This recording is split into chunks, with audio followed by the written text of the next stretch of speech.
wrong? I said, it may be 19, but I'm not stupid. She said, why? I said, £44, 44 pence a week to do this job. She said, that's not a week, that's a day. That's a day. Absolutely true. That was the NUJ daily rate. And when I was on Primark, I was on £1,800 a year at Primark, rising to 2,000, right? So that was a year earlier. Why would you ever think that you would suddenly get, instead of £44 a week, you'd be getting £44 a day? A day! So it was like, what? And she said, that's a day. So I just turned down like 12,000 quid a year, right? So I'm going, right. And I went out the front door and they locked the big security doors, they threw me out. And I went down to the post office in Ormeau Avenue. To collect your brew? And I phoned him back up and I asked to speak to Mr. Fitzpatrick, who was then having his lunch. And he took my call, and instead of just saying, I didn't understand the maths, I didn't understand what he was saying, I did this whole thing. I've been thinking about this. And I think the future is in agriculture, really. This is where I see myself, whatever. And there was complete silence. I could hear him chewing his sandwich. And he went, you start on Monday or you don't start at all. And he put the phone down. Now I was already in a job, I had to get out. So much for that, I got out of it, and that was the end of that. But that's how I nearly talked myself out of 12,000 quid a year and a career that's lasted 40 years. What are you on now?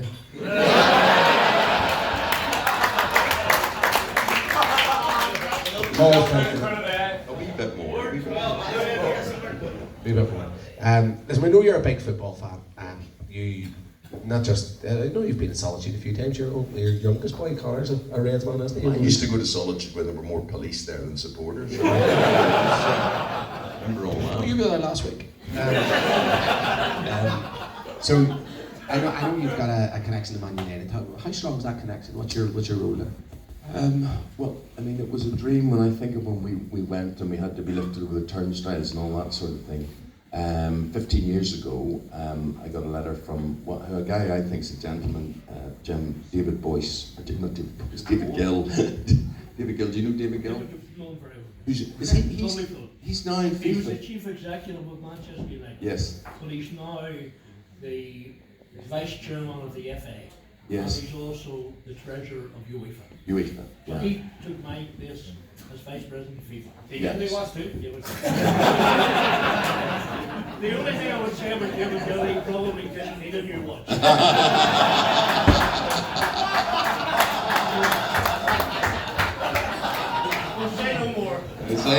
Say no more. And he wrote me a lovely letter, and he said to me, Manchester United was setting up, and I don't know if Cliftonville have this, but I know you do a lot of work in the community, but a lot of the clubs like West Ham, Manchester United, Everton, they all have what are called foundations, and it's all about the charitable arm of the club and what the club does in the community, what they can do in the community. And so I serve as a trustee for the Manchester United Foundation and have done for nearly 15 years. And with that, people always say, it's quite strange, people say to me, with that, I get to go to the director's box, right? Now I've got 2 seats in the North Stand, which you sort of feel as a supporter, you have to say, well, I've got 2 seats in the North Stand. And people send you these messages and things on Twitter, and they go, yeah, prawn sandwich brigade, yeah, you're up there in the comfy seats, yeah. But let me ask you, unless you are certified mentally insane, why would you not? Why would you not? That just doesn't get me. You know, when Jim phones me and says, would you like to go to Cliftonville? I could stand in, well, it's all drafty in Cliftonville, isn't it? There's no really good seats, but you know what I mean? But I'm in the what? Do you know what Don't I mean? hate a guy for telling the truth. I do that thing where I'm living the dream. I pinch myself, I think, my father is alive now, and I say, you're where, son? You're doing what? You're in the boardroom every day. It is incredible. And the fantastic thing about this, and you guys will all get the insight, which a lot of us wouldn't have got. Most football clubs are like Cliftonville Bowling Club. They are quite small family affairs. I don't care where it is, Aston Villa, West Ham, Liverpool, whatever. They have cosy little boardrooms. In Manchester United's case, you've got the Busby family, you've got the Gills family there, you've got Martin Edwards family, they have a table, you've got Fergie, you've got these people who are the club secretaries and whatever, they all wear blazers and shirts and ties. And there's not a lot of difference between all of them. It really is on a much smaller scale than you would ever think. And it's quite a nice wee world. Are you friends with all those people? Yes, yeah. So, Alex Ferguson, etc. You Yes, you yeah. know well. There's obviously pitfalls of being so involved in terms of your opinions. Yes, I mean, for instance, you'll not see me involved in any Glazers Out campaign or anything like that. There'll not be any of that. I mean, because I also do have to look at this Glazer thing and I go, what is your problem? They are spending the money. How do we know how to spend that money any differently? And I do say this with all due respect as I speak as one of you. And I say, I remember one morning on Sky News, this guy come on and he was being interviewed and it was Glazers Out, right? And I'm interviewing him down the line, as we call it, and it was dark and he was outside Old Trafford. And I said, I can't remember the fella's name. And he was talking great sense. What we should be doing with the budget is this, what we should be doing with that. Instead of milking this, we should be doing that instead. But he was talking very, very, very interesting what he was saying. And I'm thinking, I'm about to ask. And I said, now could I just ask you, Jim, what is it you do? What is your job? What's your background? Meaning, why are you qualified to talk like this? And he said, me? I'm a milkman. And, you know, sometimes I just think, my father had this saying, it takes a priest to say mass. You know, none of us know how to run a blooming football club. We all think we know how to play football, we all think we know how to run a football club, and our opinions count through supporters forums and all that sort of thing. But I just find it slightly ironic that sometimes the Glazers have this billion-dollar empire over the world and the milkman wants to tell them how to run it. But that's just me. And you, have you ever been chastised for your opinions on Man United, if you're a bit too harsh? Oh, you see, you do forget, sometimes you negate your responsibilities as a supporter a bit because you just have to shut up, basically. I mean, I was certainly no fan of Moyes. I think Van Gaal cost himself the job because he was playing effective football, but he wasn't playing attractive football, and he could have changed. You know, he won us the FA Cup, he could have changed.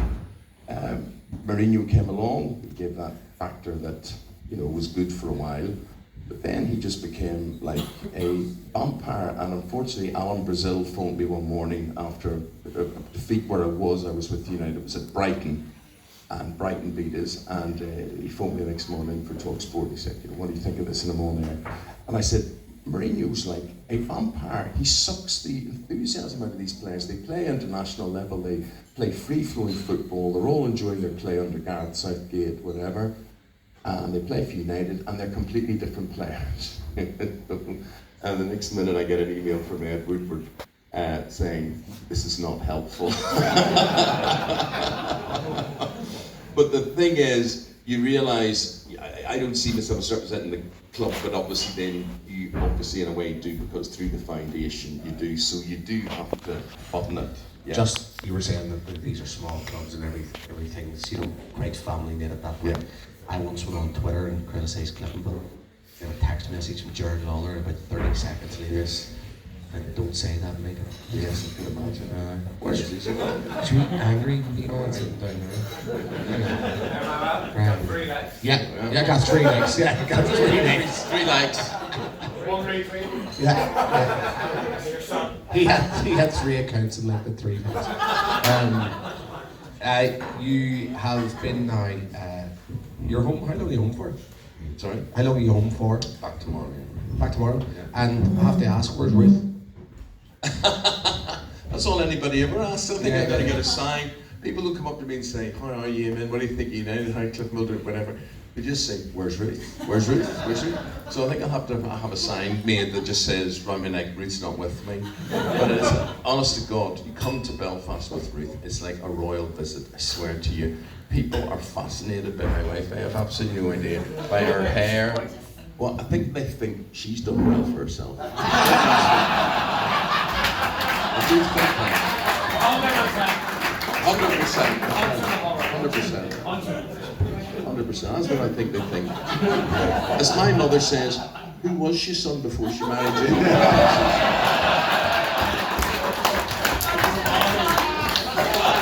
You 100% believe that, don't you? You 100%. I do 100% believe that. She doesn't believe it, but I believe it, yes. Finally, She didn't come over this week, no, she didn't come over. But you know what, funny enough, getting back to where we started with all this, she's having to deal with the fallout of suicide and the questions that go with it, the unanswered questions. Could you have done more? Where were you? It was awful. I was in, Ruth's sister took her own life in June. I was in Belfast, as it turned out. I got a phone call at 11 o'clock at night. Ruth was very worried. I hadn't spoken to her for a day and a half. Ruth speaks to her every day. And there was nobody at her home. And you know, it was lovely. And people, you know, in showbiz, as it were, you know, there's a lot of false associations. I mean, it is funny. I'd love to be able to sit and tell you here all these associations, what's false and what's real and whatever. But now's not. Go. Now's not. there's no match. We've loads of time, Mugger. I was able to pick up the phone at 1 o'clock in the morning and say, when we heard the news, that you know, and I wasn't there, and Ruth was there with our 17-year-old son, and I phoned Rylan Clark, and I said to him, Rylan, she's there, I'm not there, I can't get back till tomorrow. And he talked to her for 2 hours until her other friends and lovely girl who we're friendly with, called Lucy Alexander, who presents a show called Holmes Under the Hammer. It should have been my show when you think it's my name written all over it.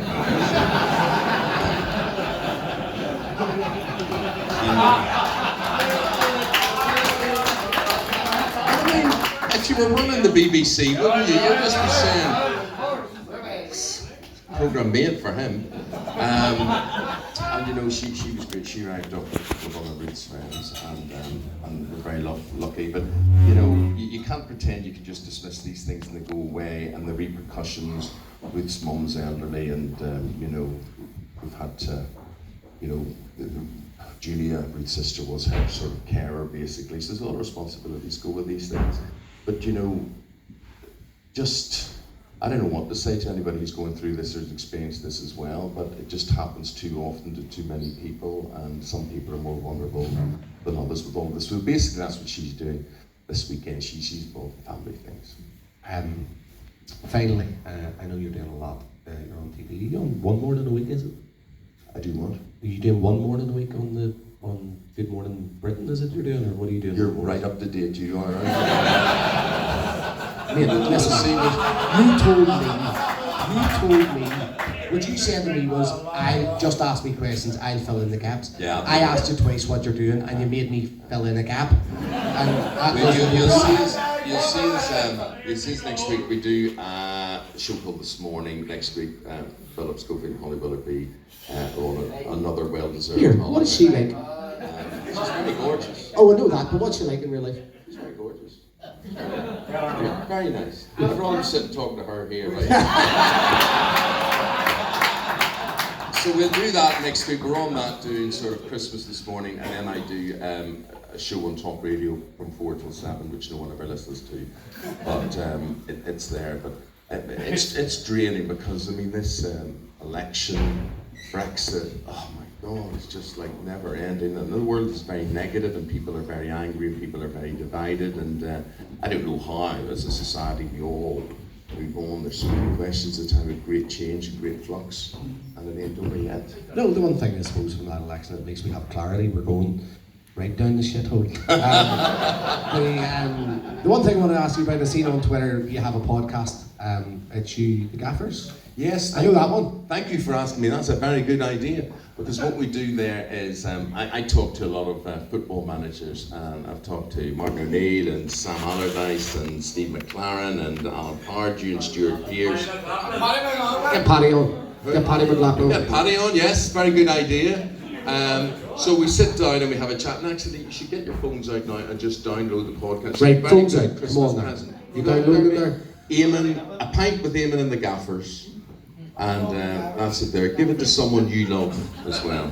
And are you enjoying it? Are you enjoying doing the I'm series? enjoying it. What is nice, and it's actually interesting when you talk to football managers. Initially, the idea was, you know, you go to Steve Bruce, he said, yeah, I'll do that. Brendan Rodgers, yeah, I'll do that. Everybody will do it. And then you realise,